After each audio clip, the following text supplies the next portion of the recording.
Friends, இன்றைக்கி vegetable வடை எப்படி பண்ணுறது, உளுந்து வடை எப்படி பண்ணுறதுன்னு பார்க்கலாம். அதுக்கு முன்னாடி என்னோடய சேனல் புதுசாக பார்க்குறவங்களா இருந்தால் மறக்காமல் சப்ஸ்கிரைப் பண்ணுங்கள்.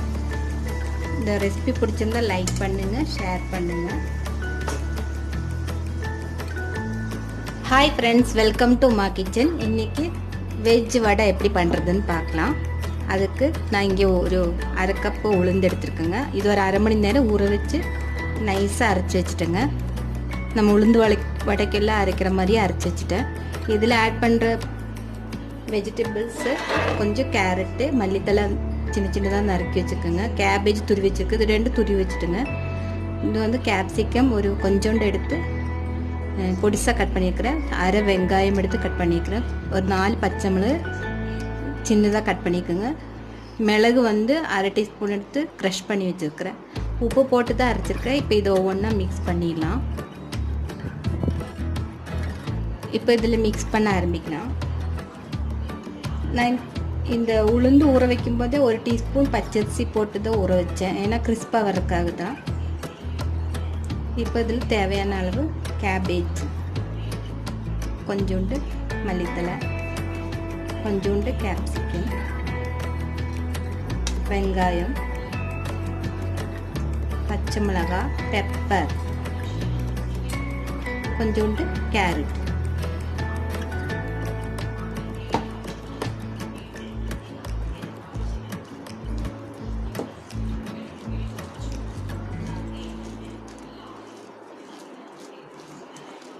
நல்லா மிக்ஸ் பண்ணிடலாம். தண்ணி ஊற்றாமலே அரைச்சிடுங்க மாவு, இல்லைன்னா இந்த வெஜிடபிள்ஸோட தண்ணியும் சேர்த்து நம்மளுக்கு வடை போடும்போது சரியாக வராது, எண்ணெயும் இழுத்துக்கும். அதனால் நீங்கள் தண்ணியே இல்லாமல் அரைச்சிடுங்க. இப்போ மாவு ரெடி ஆயிடுச்சு நம்மளுக்கு. இப்போ வடை போட ஆரம்பிச்சிடலாம். நான் எண்ணெய் காய வச்சுட்டு போடும்போது காமிக்கிறேங்க. இப்போ எண்ணெய் காஞ்சிச்சா பார்க்கலாங்க. கொஞ்சோண்டு எடுத்து பார்க்கலாம். காஞ்சிருக்கு.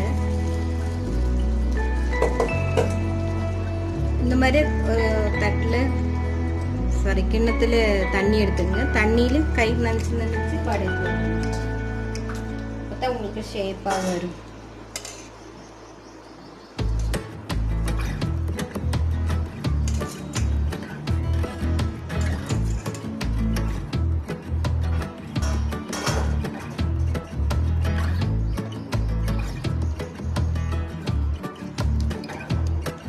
இதில் நீங்கள் இஞ்சி கூட ஆட் பண்ணிக்கலாம். நான் இஞ்சியும் கருவேப்பிலையும் மறந்துட்டேன் ஆட் பண்ணுறதுக்கு. பாருங்கள், இந்த ஷேப்பில் எடுத்துங்க. அப்படியே வச்சுருங்க. பாருங்கள், வருது பாருங்கள்.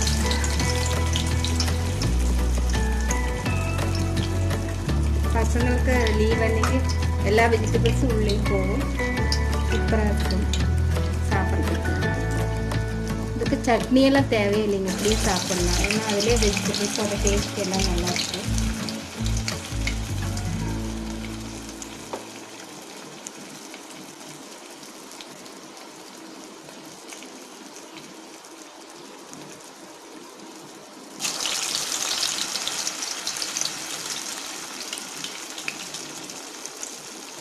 எண்ணெய் காஞ்ச பிறகு அடுப்பு ஸ்லிம்மில் வச்சுருங்க. அப்போ தான், இல்லைன்னா தீஞ்சு போயிடும்.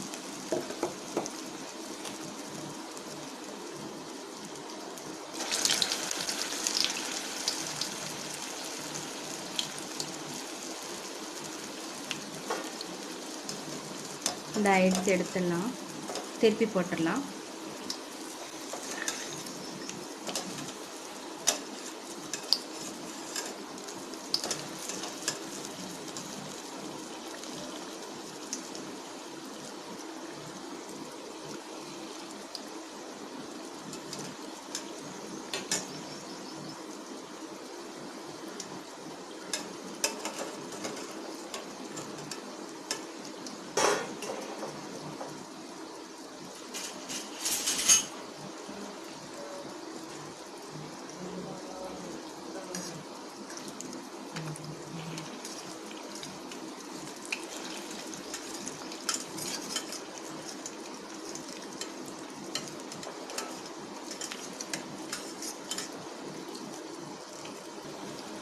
இப்போ வடையெல்லாம் ரெடி ஆயிடுச்சு, கோல்டன் ப்ரௌன் ஆயிடுச்சு, எடுத்துடலாம். நான் திருப்பி போட்டிருந்தேன்.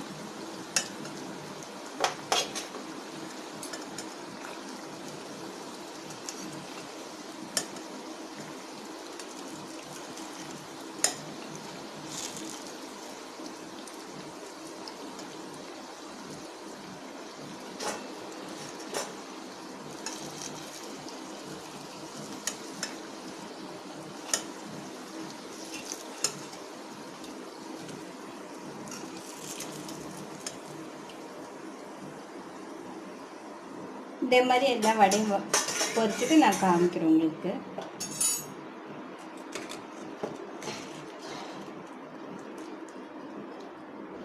ஃப்ரெண்ட்ஸ், இப்போ வெஜ்ஜு உளுந்து வடை சூப்பராக ரெடி ஆயிடுச்சு. ரொம்ப கிறிஸ்பாக இருக்குது. எல்லோரும் செஞ்சு பார்த்துட்டு உங்கள் கமெண்ட்ஸ் எனக்கு மறக்காமல் சொல்லுங்கள். இந்த வீடியோ பார்த்ததுக்கு ரொம்ப தேங்க்ஸ்.